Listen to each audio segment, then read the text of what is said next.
આગળ વાત કરીએ તો અમૂલ ડેરીના ચેરમેન અને વાઇસ ચેરમેનની વરણી કરવામાં આવશે। ભાજપ મોવડી મંડળ જેને ઈચ્છે તેને પદ આપશે। સોમવારે 12 વાગે આણંદમાં પસંદગી પ્રક્રિયાનું આયોજન કરવામાં આવ્યું છે। 17 ડેરી સંઘના સભ્યો પૈકી 15 સભ્યો સાથે ભાજપની સ્પષ્ટ બહુમતી છે।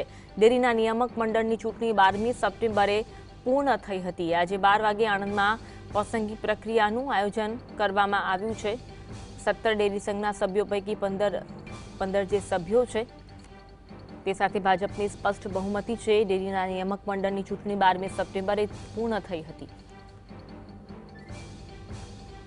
અમૂલ ડેરીના ચેરમેન અને વાઇસ ચેરમેનની વરણી કરવામાં આવનાર છે। ભાજપ મોવડી મંડળ જેને પણ ઈચ્છે તેને આ પદ આપી શકે છે। 12 વાગ્યાનો સમય ફાળવવામાં આવ્યો છે।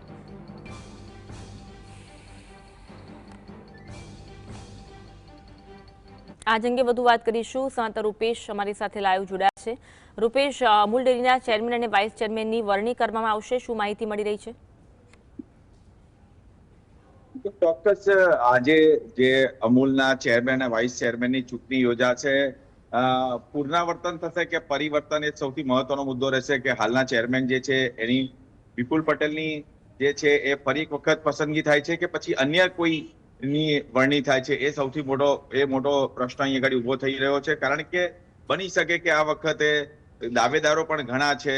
એક બીજલબેન પટેલ છે, ઉપરાંત રાજેશભાઈ પાઠક છે, રાજેન્દ્ર પરમાર છે, એટલે અનેક દાવેદારો ચેરમેન પદ માટેના દાવેદાર છે। ગોડફાધરનું લોબિંગ પણ કરી રહ્યા છે તેઓ।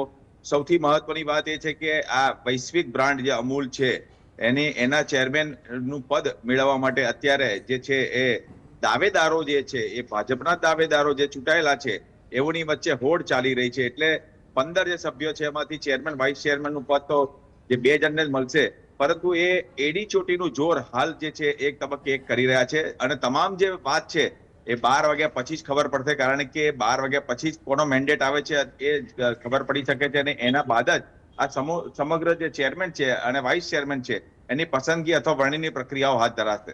જી, ભાજપ મોવડી મંડળ જેને ઈચ્છે તેને પદ આપશે, શું ચર્ચાઓ જોવા મળી રહી છે? બિલકુલ આપની વાત સાચી છે। જેનો મેન્ડેટ પણ આવશે એને જ મળશે, કારણ કે કદાચ એવું બી બને કે ભાઈ જે છે વરણી કરવા માટે ચૂંટણી ના કરવી પડે અને સર્વાનુમતે વરણી થાય એ પ્રકારની દિશામાં જ જે કાર્યવાહી છે હાથ ધરાશે। એટલે જે મેન્ડેટની અવગણના કરશે એને મુશ્કેલીમાં મુકાઈ શકે। અવગણનાનો કોઈ પ્રશ્ન ઉભો નથી થઈ રહ્યો, પરંતુ સૌથી મહત્વની વાત એ આવે છે કે વરણી કરાશે તો કોની કરાશે? આણંદમાંથી ચેરમેન પદ મળશે કે આણંદની બહારના નું ચેરમેન પદ મળશે, એ સૌથી મહત્વનો હાલ મુદ્દો ચાલી રહ્યો છે। જી, આભાર જોડાવા માટે અને માહિતી આપવા